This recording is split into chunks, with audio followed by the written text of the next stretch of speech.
โอ้นี่ข่าวว่าซานฟรานซิสโกโอ้อย่าจอมคุยยังแต่อย่างที่ตะปุงอันนี้มาเราแต่หาปุงที่เดิมฮะเราหายมันตุตายอะตายหมั่งกาห้างหาน้อเราหายมันตุเชียแจ้นะมันว่าตลอดเชียแจ้ต่อนะมันยิม阿拉斯加มาเชียแจ้ข้างหน้าเลยจุฐานะตายจุตายหมั่งต่างหน้าเชียแจ้ห้างกับห้างหาน้อน่ะบัมเปอร์ถูบัมเปอร์ไม่เสียวนะเยี่ยนิ้วเชียนะเยี่ยติ่งกันนะเยี่ยมิงโลนี่เนี่ยเชียนะนี่ชิมบอลยันเยี่ยติ่งกันนะเยี่ยมิงโลเขาต่อมิงกุ้นมิงด่างเยี่ยติ่งกันนะ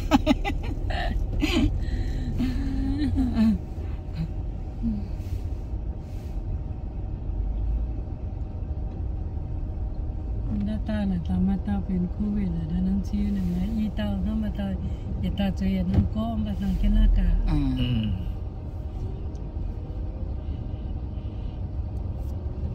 เนื้อเข้ามาตาความยันเป็นน้ำแปลงก็ตอมในหมูน้ำตาจุดขนาดจีเทียโตนี่จุ๋ยเฉลี่ยตามหน้ากากยืนแมงจีตีน้ำเชียอันตาขนาดนี้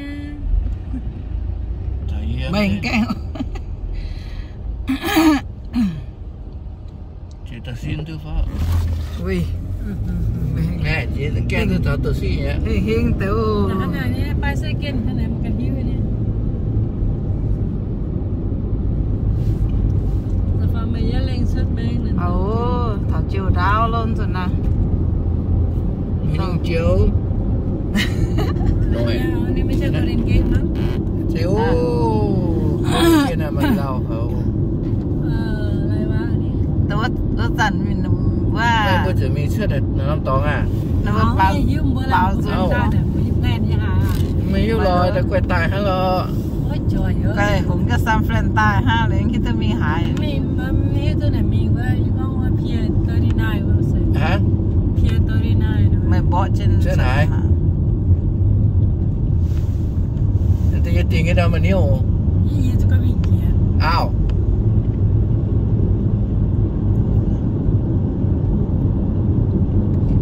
này là mình cố định cái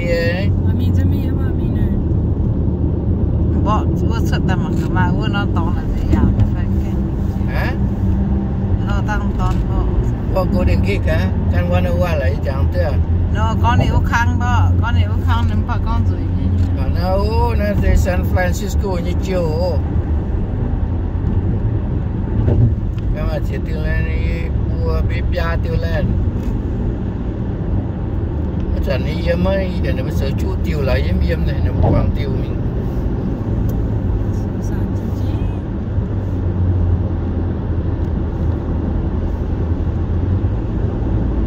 mấy bữa đây là bữa nữa mấy mình hái tại có bữa đây mình San Francisco hay là yếm biểu mình yếm giờ là thứ ba như này là sao hay con rất cả vấn đề nó tận nó tê cổ vừa phải to bảo dùng con San Francisco rồi cao nó quá chiều đáo cao nè trà chè tôm khói cho con sườn bẹt nó tận lá bịch lắm à nào cái này may mắn mà tôi có thầu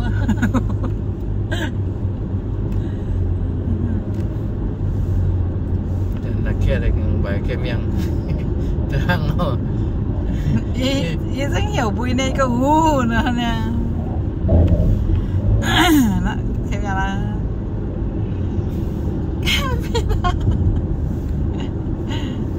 tôi gắng buông diện đau đi với hắn tội là cứ thế nhá nên mà kháng gì là chúng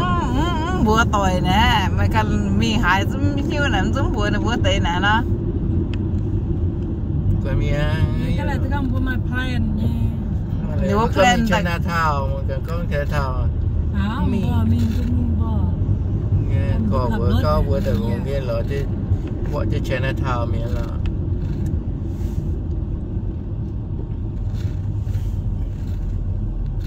mình thế bật chén xăm có thể chuyện được vậy quăng cái gì chụp cho bướm tùng thua đón tụi mình phát miền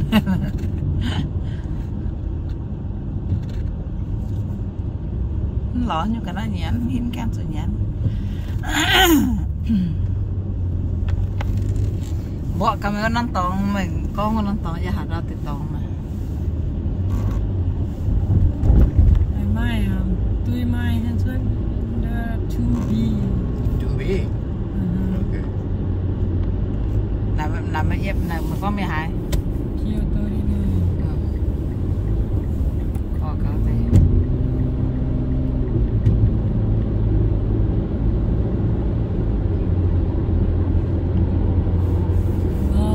cái này vừa thằng vừa đến keng khoi này thằng mình cái gì á mình thằng cái hen gì giờ chỉ đằng mình coi thằng đấy bữa thằng đó nha bây giờ cả hai bên đằng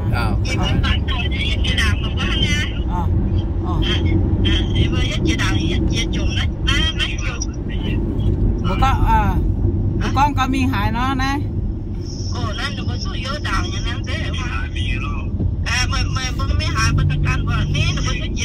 ok can chi bữa miếng mà nha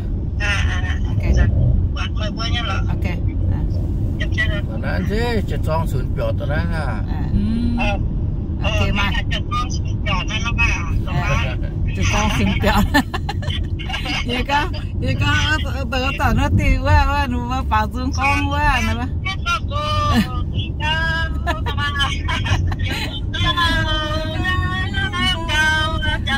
เติมคอยกี่เสียงศูนย์เปล่านี่มันซุ่งวายเลยว่าเชียร์แต่น่าขุ่มวางก็ตัววายซุ่งเชียร์แต่น่าเจ๊เล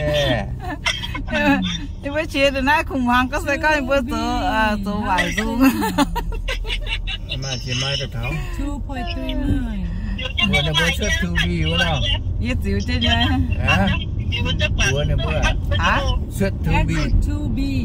ตั้งชุดว่า exit 2B ว่าเนาะมาอีไมล์เองเนาะโอเคตั้งมิสได้ยังโอเคตั้งก็บอกว่ามิสอีบัวเนาะชุดว่า exit 2B ว่า 2B โอเค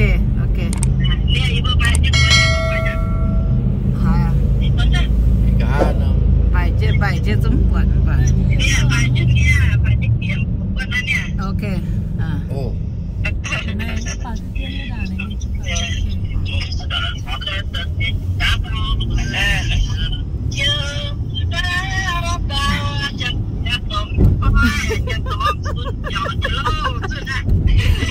xuân chọt cho con rồi chuyện hoa con thì con phải lo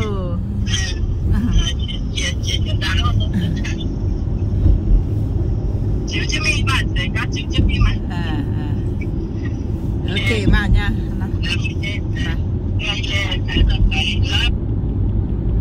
mile is it like hold on มาเนี่ยวิธี cái gì là của trước của mình lát không mình lát không mà nó yeah đồng này nha con là xuyên đầu á trước mình lát không sượt lép từ sượt lép you still have time 1.7 mile บนนั้นมีตองexit นะ hang up แล้วแต่เราแต่กันจะบัวแน่เราแต่ยันจะบัวกับฮากะบนนี้ว่างี้ถ้าก็บัวปิดเชื่อไอ้ปิดน่าจะยุ่งตั้งถาวรแต่อธิบายแล้วเนี่ยบัวตั้งเนี่ยบัวให้เชื่อไหนยำปูไงตามทันนะมันนั้นก็ถาวรอธิบายโอ้ยหลายก็ดูว่าแต่กันจะตายยังมาบัวเนี่ยบัวexit ยำแหลมปูบัวจะจุดจีนนะมาแม่งเนี่ยนึกตัวจีรังงั้นใช่ noโอ้ยไอ้ข้อโคราช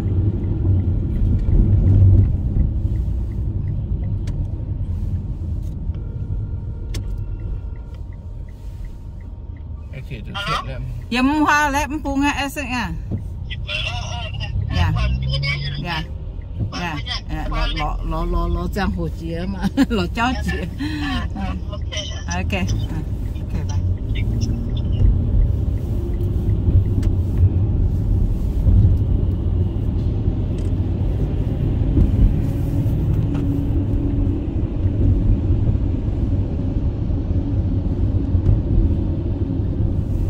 bye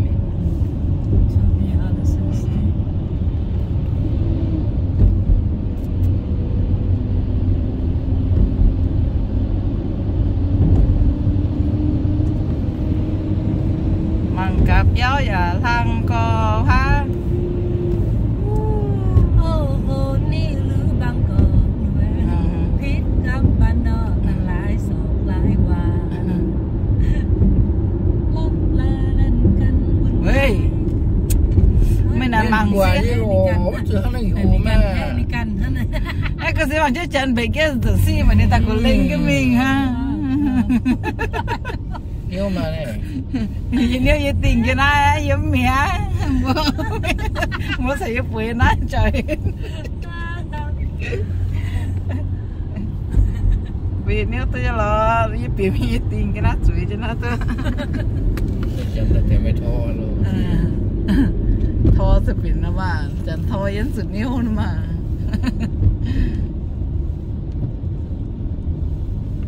chẳng thì chạy trên nhà mình bây giờ mình trộm này tụm mà lót xăm này tôi cũng quăng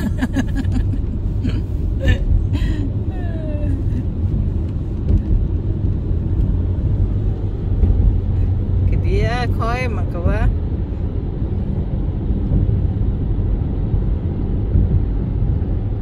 thì trộm chiều luôn mà cái mẹ cũng béo lên là men nè béo và điểm men cái bên chỗ ta lao họ béo men để nè béo chụp búa béo chỗ ta lúa béo chụp búa men nha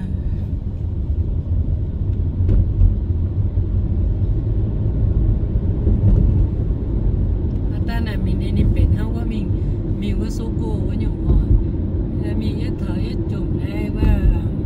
số cô nhất chủng này bây giờว่าshopping đến này mình mà chỉ shopping chỉ cho số cô ấy nhất chạm chiều ngoài tại hiện tại và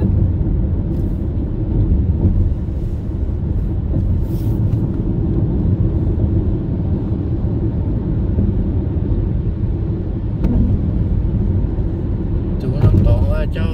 nó phạt hoài về mạng đấy là cũng thế mẹ nhà mình bé chẳng vừa rất số của tao chơi của tay mà chỉ dùng piang ấy thì ta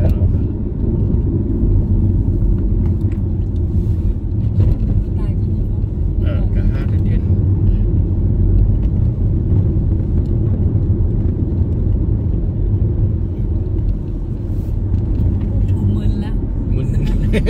chẳng có chiều tụi nó quài nó ở bây giờ nó quài nó tụi nó chia ra cái đĩa tại phim gì ra cái đĩa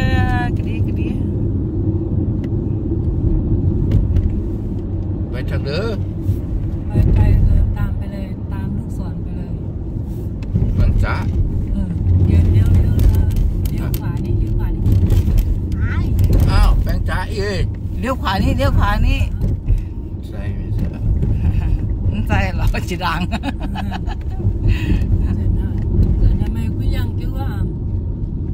ห้าปุ่งเจ้ายังคิดห้าแล้วปุ่งไม่ไรก็ปุ่งยังคิดไรปุ่งยังคิดไรปุ่งเหลือตั้งชุดว่าเดี๋ยวที่แม่ก็เดี๋ยวมินเซนสตรีทมินเซนแต่ยาตรงด้านหลังใจอ่ะ no the foursome ยาเจียเลยนะช่วยนี่อย่าหนูไม่รู้ เพื่อปั้นใจอ่ะ เสือนี่แหละเห็นดูว่ายังแค่ไหนตัวเพื่อนเพื่อนมีเจียตั้งผู้บริเจียหนูว่ายังจะหนักผู้บริเจียนี่แหละ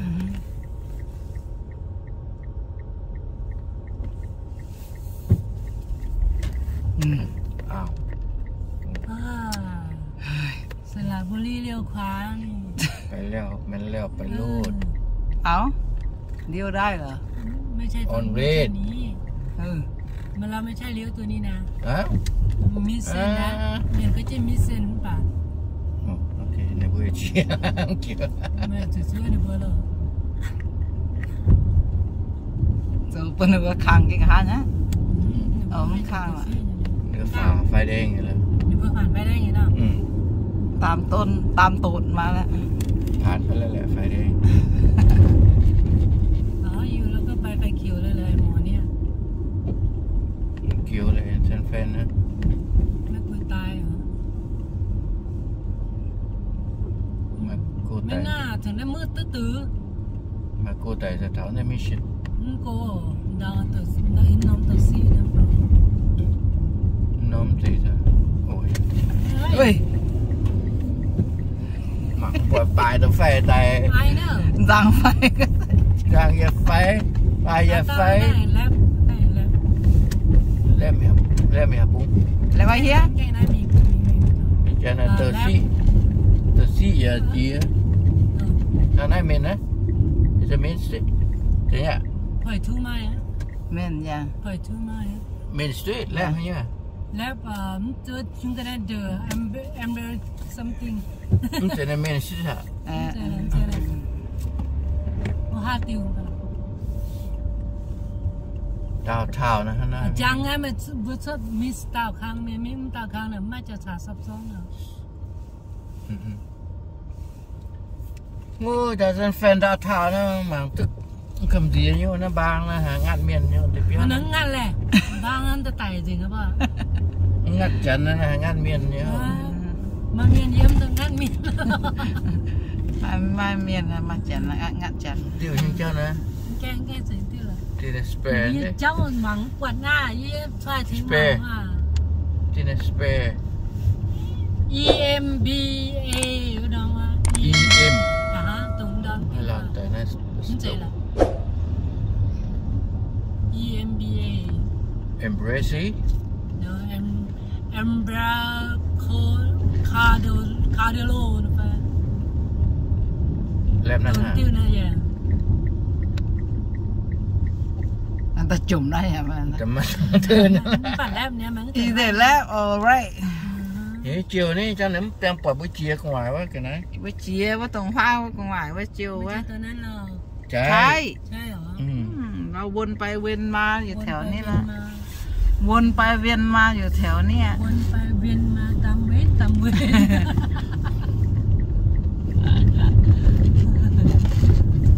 มีหัน เดี๋ยวขวาไม่รู้ขวาเลย ไม่รู้ ขวา รู้แต่ว่า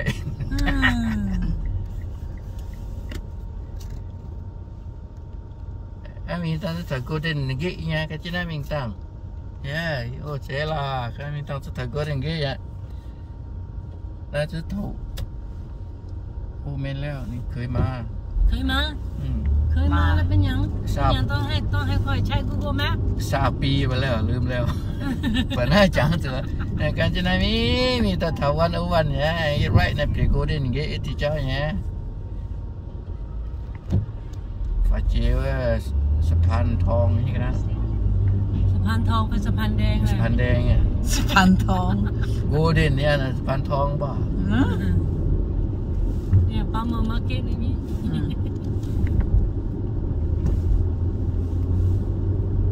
โอ้ก็ต่อนะ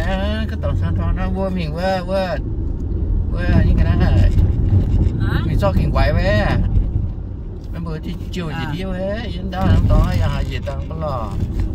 ไม่รู้เลย ตัวก็จิ๋ว จำบ่ได้แล้ว โอ้ถ้ายายจำได้กูจำได้เยอะกว่ามั้ง ก็ว่างั้นแหละ ยายอยู่ออกแลนด์กี่ปีไม่เคยมาที่นี่เลย อยู่ โอ้ก็สะพานน้ำต่อฮะ อยู่กี่ปีวะก็มา 2-3 ครั้งมาเอาปู มาเอาปูก็มาตรงที่ทะเล ตรงที่ทะเลไม่ได้แวะไปไหน ไม่เลี้ยวเลยไม่เลี้ยวซ้ายไม่เลี้ยวขวา เจอสระบุรีก็แปลงจ๋า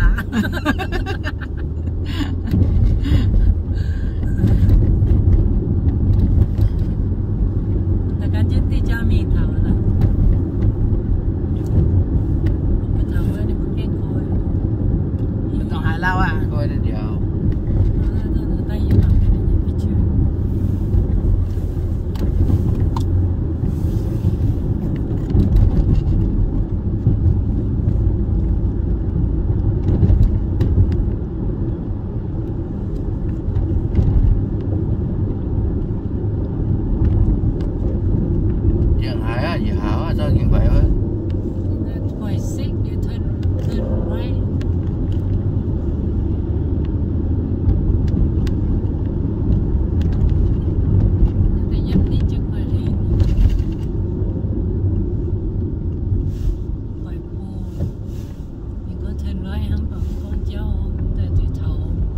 นั่นดีกันได้นะโอ้ my god ไปเฮ้ยพอกินได้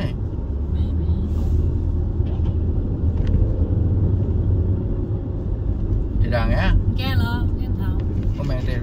mày chỉ con bui nhé mấy con bui là niệm quán hải con sắt sắt nà sắt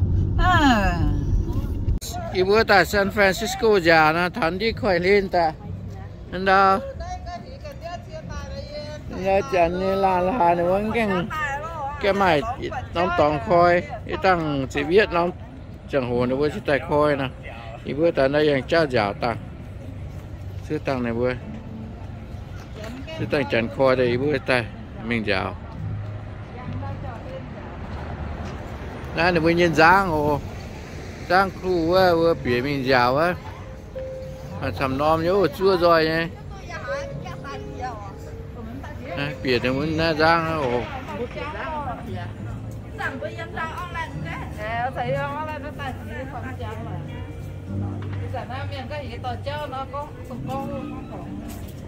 bữa tỏi yên à bà bữa tỏi yên á bữa tiền đâu nè tôi nhớ rồi yên là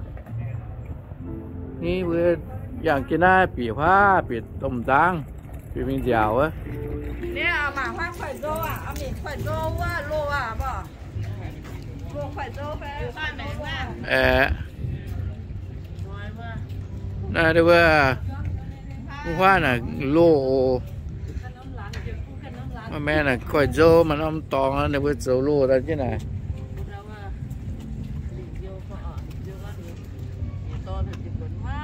นี่ตรงยังเต้นนะยี่หำอ่ะนี่เดี๋ยวจะว่าฟอกเขาเลยเขาจะเลยมันอยู่ได้งานเท่าไหร่มันอยู่คู่นี้ดูสิยังไม่ทันอะไรก็เปิดซะแล้วแตกแล้วคู่ชีวิตแตกแล้วคู่นี้อันนี้สงสัยคู่หนึ่งหายมีคู่หายแล้วคนเดียวนี่ไม่ใช่คู่แล้วนี่ขี้แล้วคนเดียว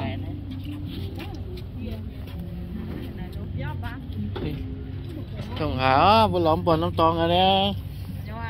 kiên chiều mình cho kiên quậy ba cho mày xỉn sủng hả nhá cho bố mày xỉn sủng hả nhá rồi chưa chứ nó biển giang nè biển nó nam giang là tổ nam tôi bố mình dẻo giờ muông thế nào đi qua biển giang chiều hoa qua xin nhắc bơi hoa chiêm chiều xí rồi con golden nắm bạc chiều xí đi qua mình golden red golden biển nam giang này ồ nó bữa xưa chứ biển nam giang này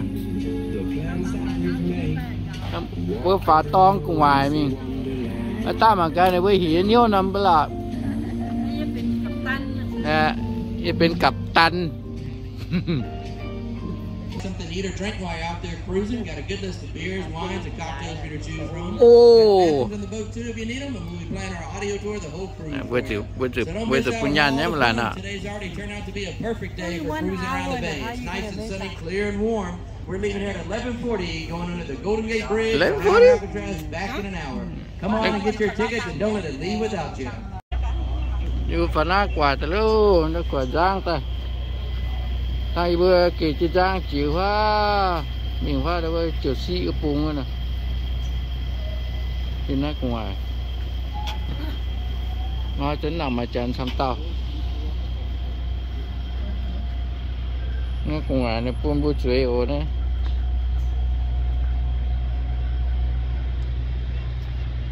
จ้างตรงอยู่นะđang hu nhân vật tụng nhiều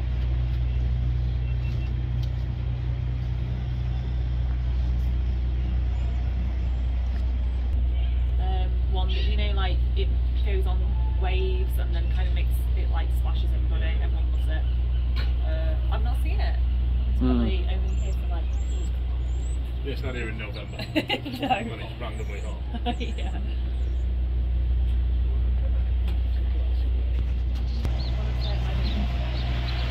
San Fran nè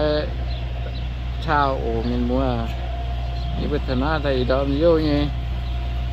đưa năm triệu nó chửi bữa thằng nào ta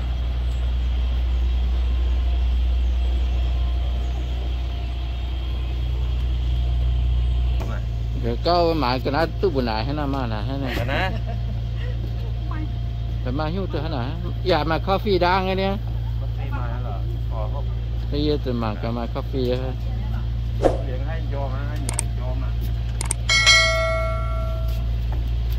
nó nói với là từ hiu nó nè mà bó trái thì đẹp bò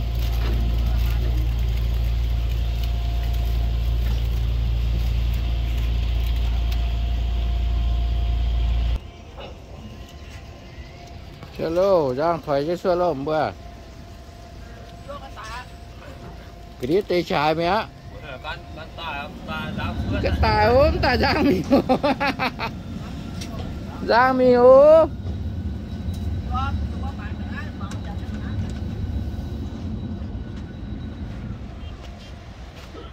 hello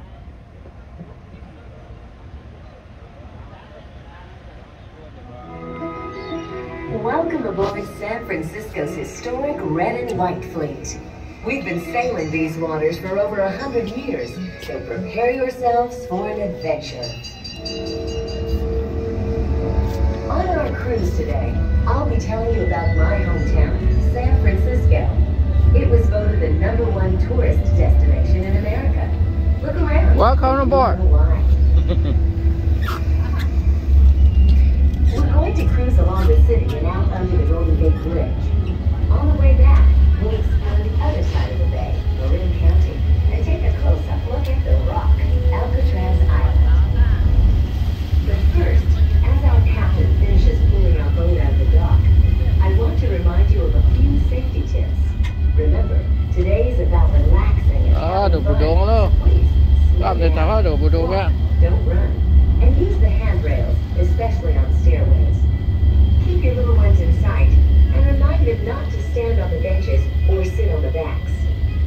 When you're out on the deck, please don't lean over the boat's railing.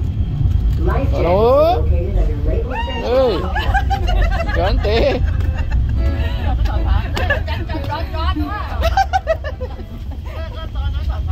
Nè, đã to mất tỏi phao đâu. Đã to. All right, here we go. Here we go. We come here. That long bridge ship tied to the next pier is the diesel submarine, the USS Pompanito. It's all active. You can take a tour of the Pompanito. Cho mấy tay có nín rồi rồi. You're probably familiar with some of the other attractions down here at Fisherman's Wharf. But how much do you know? Ủa, đây chẳng bao nhiêu hoa sữa đó. Nó lõm bật trao tài ồ. During California's gold rush days, Nó ốm quá. Boomtown almost overnight.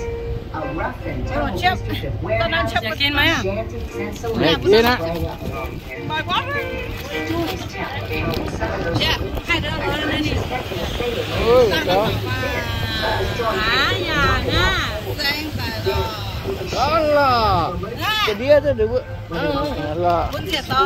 ảo. Whether you liked it or not, it was a long time before he would see Nè. But that didn't keep the crowds away. Even back then, San Francisco was known as a Ơi, huống cái hoa cho xị miêu. Whenever a ship dropped anchor, the sailors would make a beeline to the wharf to indulge in some of the delights of the city, drinking, gambling, and the company of, shall we say, nè.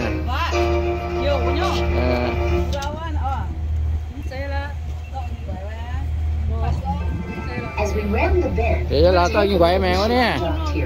Đi. Find the ship with the 3 tall masts. Tiền tiêu à, hoa tiêu à. Cái thằng đó bị đụng quá nha. In her day, the Not this one. a long and very dangerous trip around Cape Horn at the tip of South America, across the Atlantic Ocean to England and back. In the 1930s, she was retired and brought here to the Hyde Street Pier.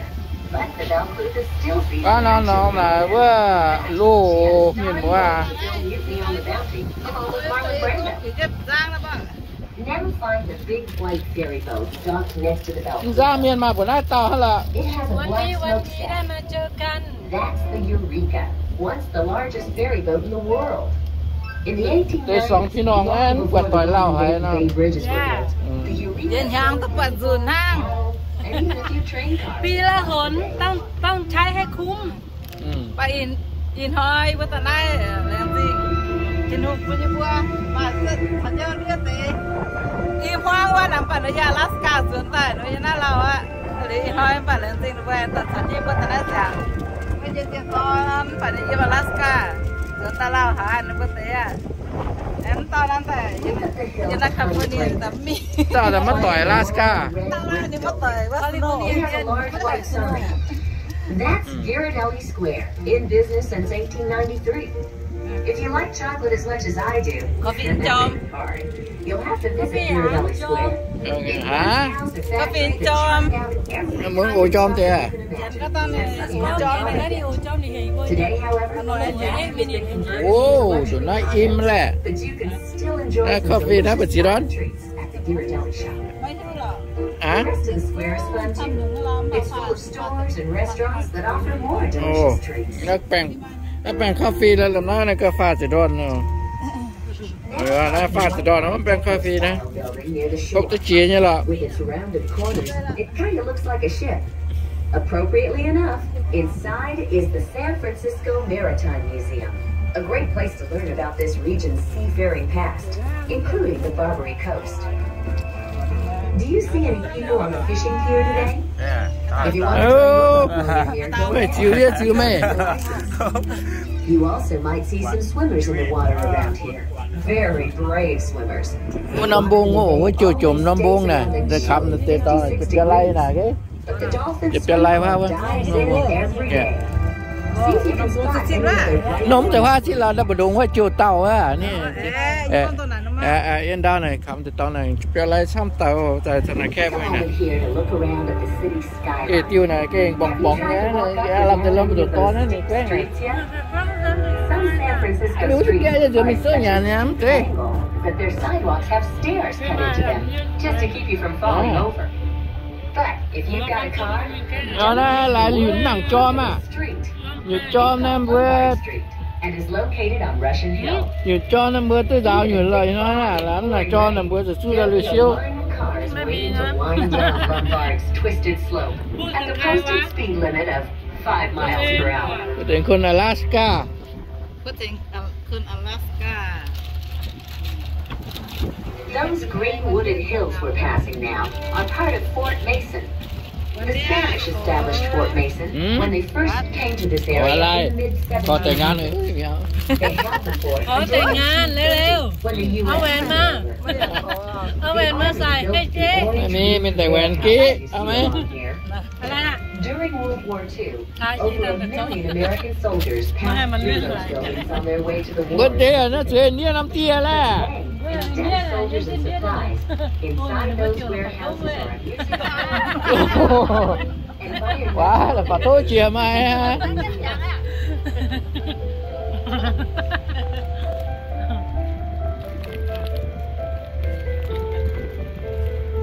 ถ่ายท่ากินหน่อยดิเอาอย่างเงี้ยใส่ปาก Now look at the neighborhood just past Fort Mason. That's the Marina District. Do you เอา know เสือเต็มดาวมานี่เต็มต่อยมา Unlike a lot of San Francisco, it's relatively flat. That's because it was once part of the bay. This area was created by a landfill project in 1915 for one of our city's greatest festivals, the Panama Pacific International Exposition. In the eyes of the world, the Panama Pacific Exposition was staged to celebrate the completion of the Panama Canal. The San Franciscans were celebrating an even more important ฮัลโหล the rebirth of their city after the devastating earthquake of 1906. It was the largest earthquake ever recorded. cái nhà mà chú cho lát cho kẹt thiếu chú cho lát cho kẹt là thiếu thứ rồi And murdered by the มาดูหันหลังมาหันมาทางนี้ไม่ใช่หันหลัง ได้หันหลังมาทำไมอ่ะ หันหน้ามาเอาแต่หน้าอย่าเอาหลังโอเค one two three ต่อยหาว one two three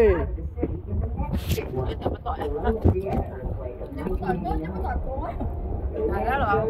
one two three As the building fell, fires quickly spread. ไม่ตายละ เหมือนคนเมา เราก็มีจุดเล่นอย่างอ่ะไม่ทำให้เจอสิ้นตะการหรอ Quick response saved lives. นี่เขาน่าจุดเล่นมีตัวก็มี โอ้ยน้ำบักกูยังโอ้ยังพาตายนะ พาวก็ Just like the 1906 survivors. พาวอ่ะอย่าน้ำ Past the marina day. รับแต่ทาเจ้าซีโลเมียหมัว That's the Palace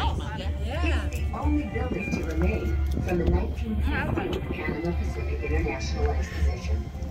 อนุมัติมา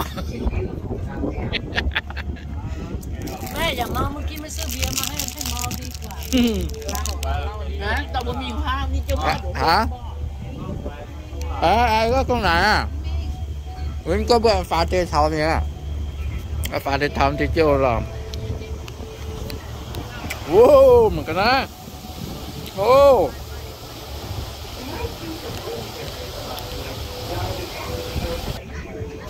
เฮ้ยมันเป็นอะไรฝาเตะเนาะ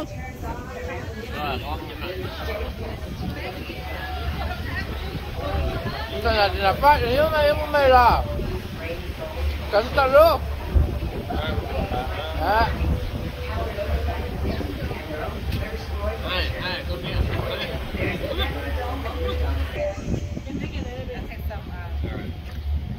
Where the trees along the shore. Hot coffee? Refill? No warm up Oh, Thank you thank you. Thank you. อาจารย์เนี่ยเป็นจองเลยต้องตามพี่โอ้ว่าหนอแต่ว่าจิ้วหนอ À, chiều mẹ là cho nó chiều nhỉ. The Golden Gate. The opening to the Đâu bay này, tập phát đây. long before there was a bridge. For many years, sailing by this opening, never seeing it was there. They were fooled by an optical illusion. You see, from out in the Pacific, the mountains surrounding the bay miles apart. It was like a continuous wall.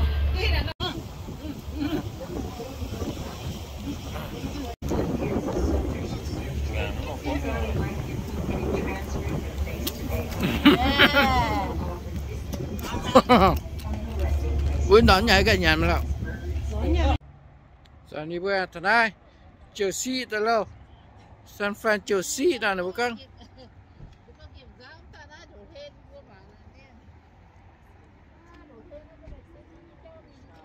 Ô Chelsea tầng nào ô miền múa à, San Francisco Chelsea. Tây bữa mà cái bữa chia mang chỉ chiều pha. Giờ cái cho chiều pha mua gì đi nha pha. Gì đi đạp mà đi đi.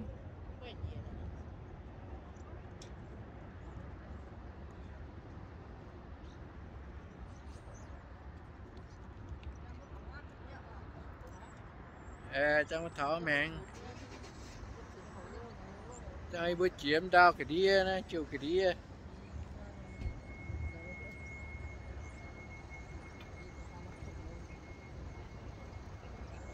Ủa mà chụp cho like tầm bằng kampung á, nó thì toàn cái lọ. Nhưng mà chán xăm thì nhiêu, như từ mai bây giờ. Chán ô nó bữa chỗ thằng nó là rất thái quảng này mai xa. Chán nó bữa gì nó rất là biết đi rồi.